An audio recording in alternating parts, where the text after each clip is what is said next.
and welcome to Revolutions. Episode 12, In the Name of God, Go. So we left off last time with Cromwell's final victory over Charles II at the Battle of Worcester. Although, for those of you who missed it, I did manage to find some time last week to put together a couple of supplementals, one on John Lilburne and one on the Diggers. But in terms of the main storyline, we left off on September the 3rd, 1651. The Royalists are broken, Charles II is in flight, the era of Republican England is at hand. Only, no one quite knew what that meant. So, by all means, let's go find out. Since the execution of Charles I back in January 1649, already almost 2 years ago, the executive functions of government had passed into the hands of the Council of State. This council of 40 men was composed mostly of civilian leaders. There were not nearly as many army officers as you'd expect from a government that is so often characterized as a military dictatorship. With the final defeat of royalism, though, it was high time to start discussing a more permanent constitutional system, which meant it was time to start discussing how to dissolve the current parliament, which had technically been sitting for more than a decade, though by now it had degenerated into that small or inferior remnant or offshoot, the Rump. In October 1651, the Rump began considering how to hand power over to the new parliament. But that turned out to not be the most important issue of the day, because on October the 9th, 1651, largely thanks to Oliver St. John, Parliament passed the famous Navigation Act. And what was important about the Navigation Act? Oh, that's right, it pretty much starts the First Anglo-Dutch War. Because, in about 6 months, England and the United Provinces are going to be mired in a naval war. But, I will tell you, we are not going to get mired in the First Anglo-Dutch War. I'm going to talk about it a little bit here so you know what it was about, and of course we'll have to talk about how much the subsequent treaty negotiations were bungled, but I don't want to get lost trying to detail all the naval battles. I'd much rather stay in London and detail all the political battles. It's far more germane to the topic at hand. Okay, so first of all, yes, it's a little counterintuitive that there are now two Protestant republics in Europe, and they're about to go to war with each other. But neither side really dug the other's specific form of Protestantism, and this was mostly about commerce and trade anyway. See, up until this point, the Dutch, not the English, were masters of the sea, and they had a virtual monopoly on maritime shipping, and that even included trade between England and her North American colonies. Plus, the Dutch had totally locked up trade around the Baltic and enjoyed unrestricted fishing wherever they felt like dropping a net. The insanely provocative Navigation Act declared that anything being imported into the British Isles had to be carried either by an English ship or by a ship from the cargo's country of origin. This was a direct assault on the Dutch's transportation monopoly. The Navigation Act also said that any fish brought into the British Isles had to have been caught by an English ship. So basically, Parliament is launching a trade war against the Dutch, in part because of the rising commercial interests of England, in part because Parliament was righteously flush with victory and wanted to keep the ball rolling, and in part because Oliver St. John had gone down to the Netherlands in the midst of the Third Civil War to negotiate closer ties with the Dutch, had been treated shabbily, and was pretty pissed off about it.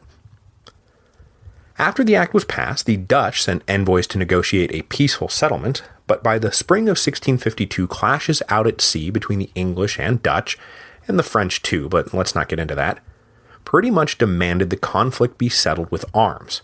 And so it would be. Having passed the Navigation Act, the Rump finally voted for its own dissolution.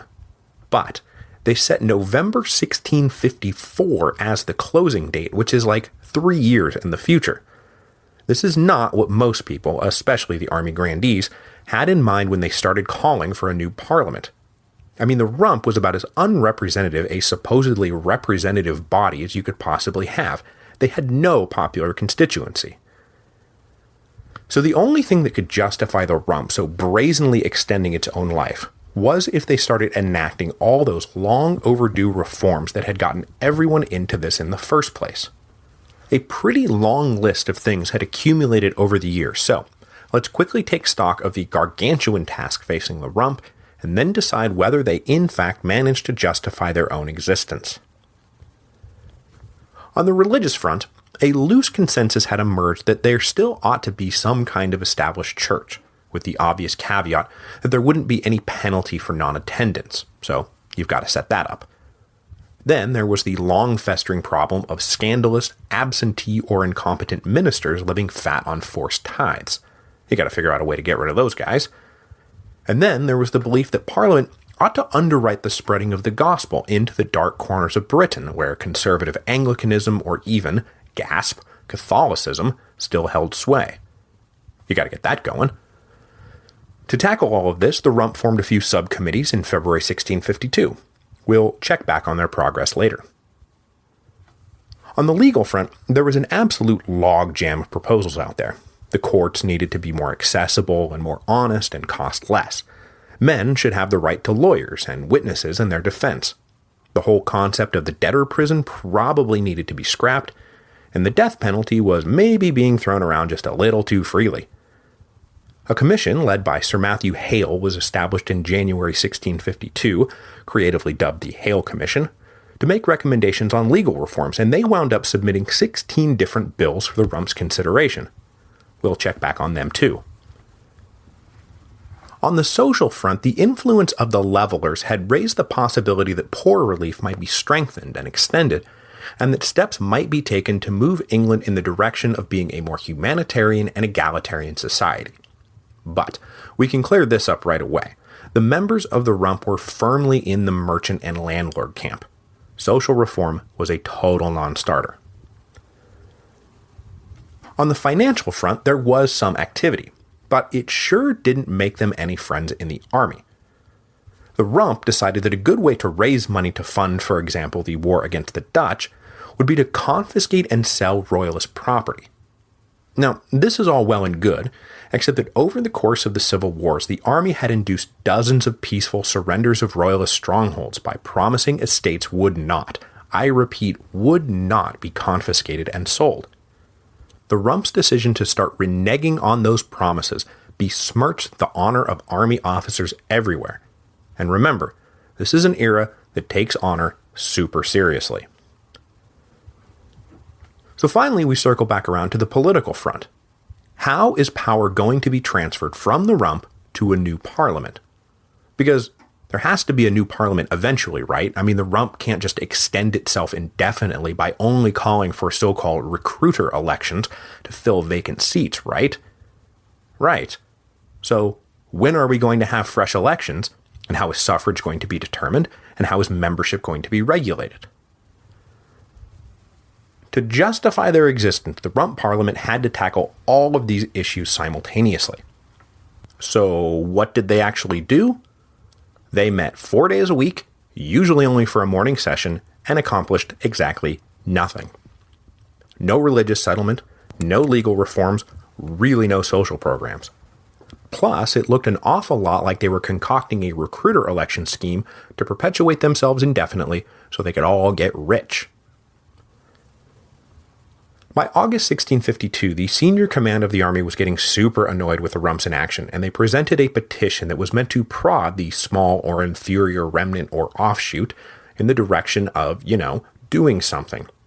And of course, it was capped off with a demand that the Rump had better come up with a plan to dissolve itself. Now, before we go on, I should mention one thing. On the issue of succession, the members of the Rump probably had a keener political instinct than the army did, because they knew that something like half the country still harbored royalist sympathies. Free elections are a wonderful thing, but let's not kid ourselves. There's a damn good chance whoever wins will get together in Westminster and immediately vote to restore the monarchy. But frustration in the army with the Rump blinded them to this fact. They wanted a new government. So, what kind of new government did the army want? Since we can't go 5 minutes without people splitting up into competing factions, it is time for the army to start splitting up into competing factions. Now, of course, Oliver Cromwell was everyone's supreme leader. But below him, his officers started lining up behind John Lambert on one side and Thomas Harrison on the other. Lambert and Harrison were old comrades in arms and had both just played a major role in the victory over Charles II, so right now their disagreements were by no means hostile or bitter. But there were differences. Specifically, Lambert tended toward a more secular republican vision of England's future, while Thomas Harrison was angling for an unapologetic theocracy, because Thomas Harrison was a fifth monarchist. The Fifth Monarchists were one of those radical Christian sects that were able to flourish as the old order broke down during the Civil Wars. Their name came from the book of Daniel, where the prophet describes 4 earthly kingdoms, which they took to be the Babylonians, Persians, Greeks, and Romans. The Fifth Monarchists believe that after the fall of Rome, a prophesied fifth kingdom, ruled by the Son of Man, would last for 1,000 years. They took this Son of Man to be the Pope, believed his 1,000 years were up, and that he was about to be succeeded by the kingdom of Christ on earth. It was the job of the Fifth Monarchists to pave the way for his return. The execution of the wicked King Charles was a part of that process, and next up would be establishing the rule of the saints. As a devout Fifth Monarchist, Thomas Harrison believed that when the Rump was dissolved, it should be replaced by a closely held assembly of godly men. Godliness being determined, of course, by the Fifth Monarchists. By the end of 1652, the Rump had done nothing to mollify the army, and in fact ticked them off even more in November by ordering another 700 royalist estates confiscated. In January 1653, officers started gathering in London. As the weeks continued to roll by without anything getting done, calls for Cromwell to step in and forcibly dissolve the Rump grew louder. But Cromwell resisted taking such a drastic step. As March turned to April, however, the Rump entered what can only be described as a suicidal death spiral. They had finally taken up a regular Wednesday meeting to hash out how the next Parliament would be elected, but on March the 30th, 1653, they abruptly set aside the matter and moved on to other things. Then, 2 days later, they failed to renew funding for a project to spread the gospel in Wales, which enraged not just Harrison and the Fifth Monarchists, but godly men of all stripes. By now, a final confrontation was looming. Cromwell had stopped attending the Council of State, and on April 18th and 19th he met with his senior officers and what allies in Parliament they had left to hash out a plan for the Rump to elect a 40-man caretaker government to run the country until new elections could be held, and then disband themselves. Cromwell left this meeting apparently believing that the MPs he had just met with were going to take the proposal back to the Commons and get it, if not passed, then at least debated. But as he sat in a meeting at Whitehall the next day, a breathless messenger showed up with news that the Rump was considering a bill on political succession all right, but it was not Cromwell's bill. And not only that, they were intending to pass it that very day. Cromwell didn't believe the first messenger, but then 2 more messengers came and told him exactly the same thing. So Cromwell and his entourage, including Thomas Harrison, dropped what they were doing and headed down to Westminster to see for themselves. When Cromwell got down to the Commons, he took his seat and let the debate continue uninterrupted. Just as the speaker was about to call a vote, though, Cromwell said some words privately to Harrison, then rose and began to speak. He started out calmly enough, praising the good work they had done, but then he abruptly turned on them, started cataloging their faults, and suddenly concluded, "It is not fit that you should sit here any longer. You have sat too long here for any good you have been doing lately." Before the shocked Rump could react, Cromwell turned to Harrison and said, "Call them in." Then 20 or 30 musketeers marched into the chamber. With the soldiers in the room, Cromwell really took off, denouncing individual members in turn as drunkards and prostitutes and Judases. He finished up by finishing them off. "How can you be a parliament for God's people? Depart, I say, and let us have done with you. In the name of God, go." Then the soldiers started to clear the room. There was commotion and protest, but everyone got hustled out in a hurry. And that, my friends, was the end of the Rump Parliament. At least for the time being. Cromwell's decision to dissolve the Rump was almost certainly spur of the moment. though there has been much argument about this over the years. But the whole incident is shrouded in a bit of mystery, because, get this, no one knows the contents of the bill the Rump was actually debating. Seriously. Cromwell grabbed it off the table and no one has seen it since. I think a very likely scenario, presented by Austin Woolrich in Britain and Revolution, is that Cromwell thought the bill was about to set up self-perpetuating recruiter elections, and that's why he felt compelled to take such a drastic step. But upon reviewing the language of the bill, he realized that wasn't what it said at all. Because if it had been about recruiter elections, he would have made like 10,000 copies and said, look, they were trying to perpetuate themselves into eternity, and that's why I had to step in.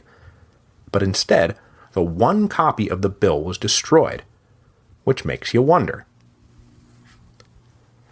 Premeditated or not, the dissolution of the Rump was a military coup that snuffed out the last pillar of the old constitution of king, lords, and commons.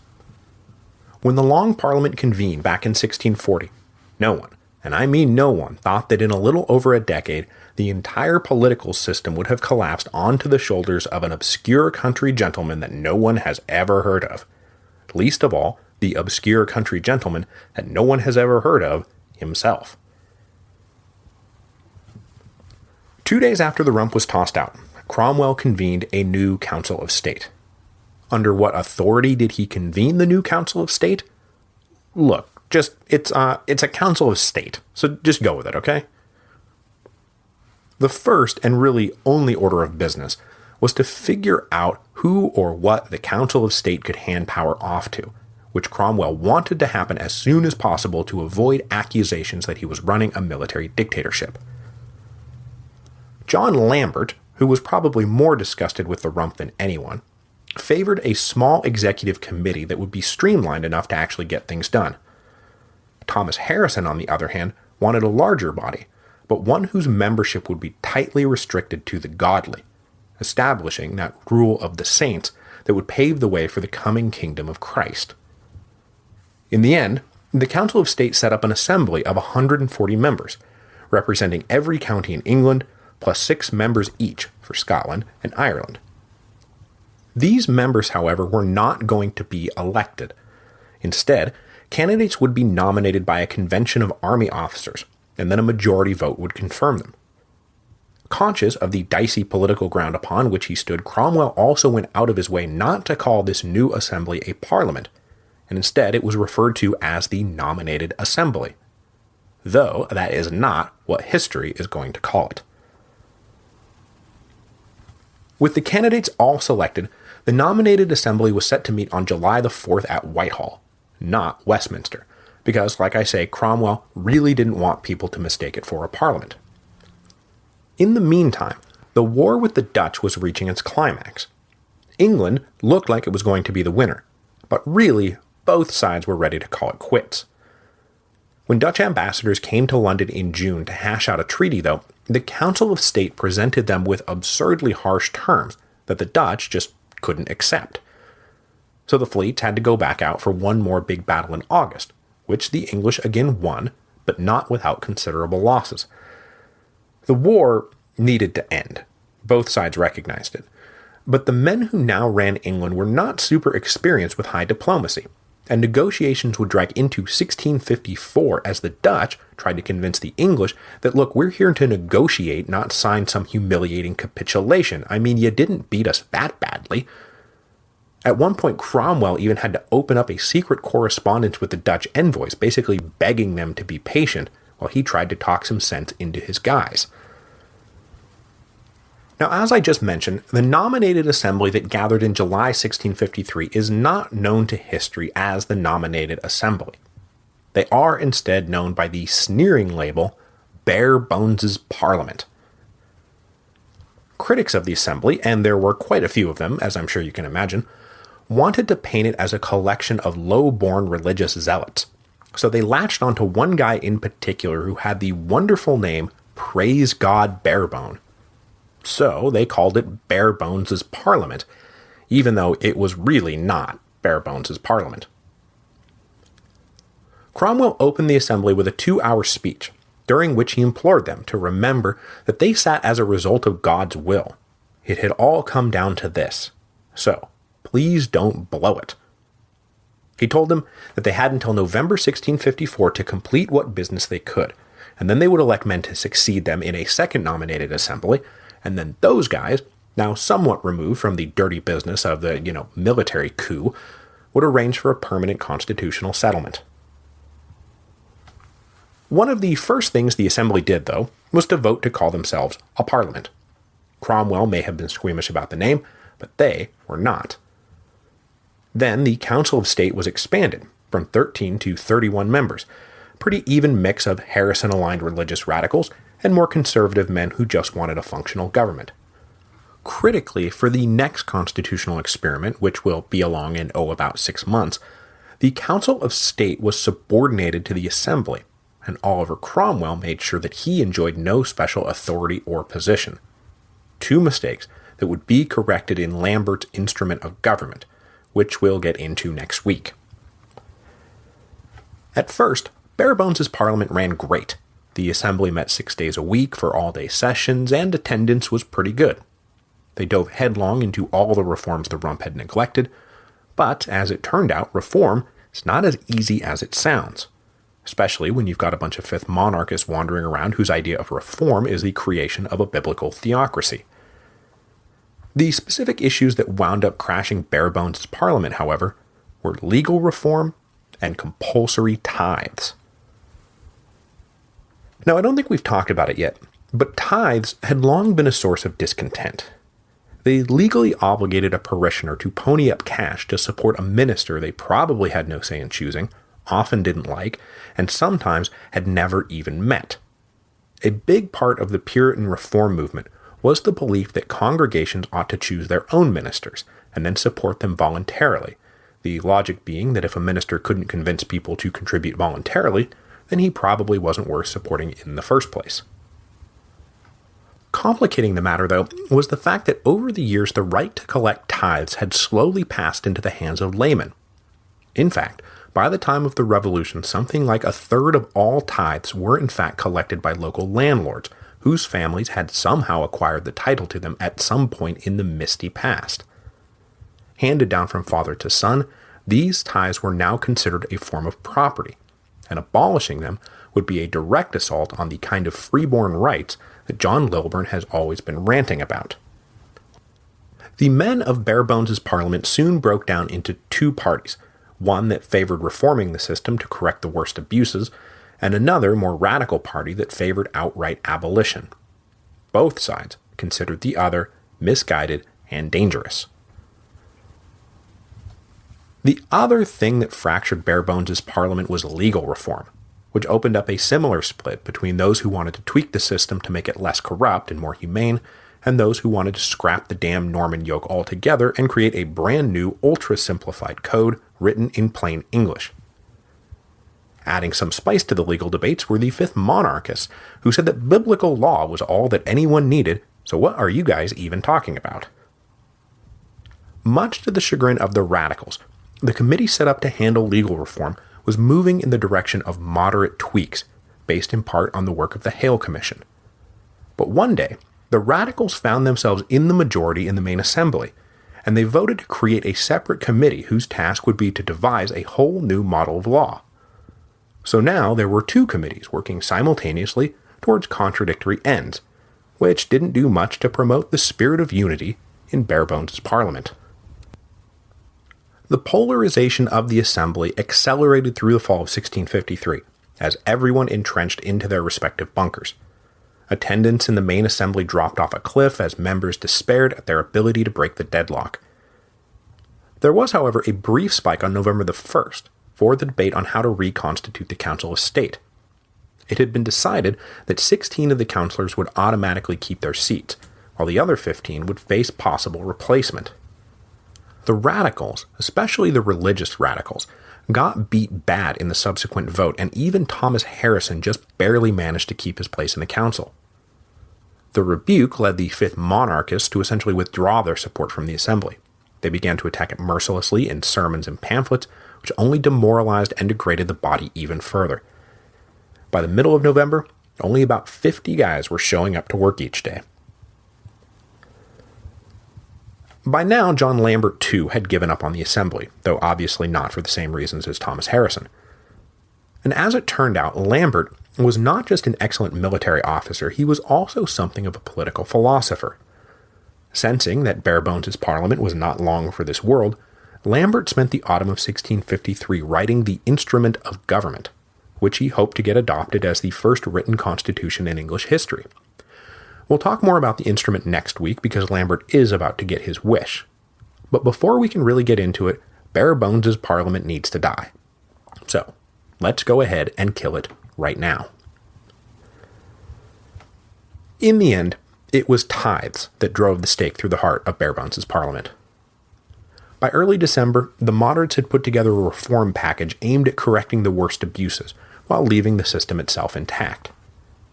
But when the package was taken up for debate on December the 10th, the very first clause was voted down by an alliance of radicals, who wanted the whole system scrapped, conservatives, who opposed all reform on principle, and probably a sprinkling of men aligned with John Lambert, who were gleefully doing their part to make the assembly look broken beyond repair, which of course it now did.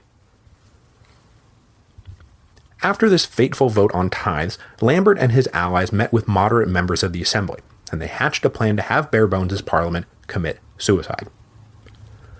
On December the 12th, the moderates rose early and convened in session far earlier than normal. The 40 or 50 they mustered outnumbered the 30-odd radicals who happened to be hanging around, and it quickly became clear what the moderates were up to as they started to rise one by one and denounce the radical members for destroying the legitimacy of the assembly. The radicals tried to get a word in, but the speaker, clearly in on the moderate plot, refused to let them take the floor. When everyone had said what they came to say, all the moderates and the speaker abruptly walked out of the hall. As they walked out, a company of soldiers walked in to forcibly eject anyone who tried to stay behind. The radicals attempted to stand their ground, but, men with guns. When the moderates left the hall, they marched straight over to Oliver Cromwell and tendered their collective resignation. Now, Cromwell knew something was up, and had in fact already seen a copy of Lambert's Instrument of Government, but he had been holding out hope that the nominated assembly would persevere. When he accepted their mass resignation, he claimed to be surprised, and maybe he was, but he can't have been that surprised. For the second time in a year, the political system of England has collapsed onto the shoulders of Oliver Cromwell. Next week, he will again try to get this weight off his shoulders as quickly as possible by helping to inaugurate the Instrument of Government, the first written constitution in English history. But Cromwell wouldn't be able to shed all the weight, because one of the main problems Lambert hoped to solve with the instrument was that the nation required a much stronger executive branch. And that is how an obscure country gentleman that no one has ever heard of will become the Lord Protector of the Commonwealth of England, Scotland, and Ireland, and the dominions thereto belonging, for his life.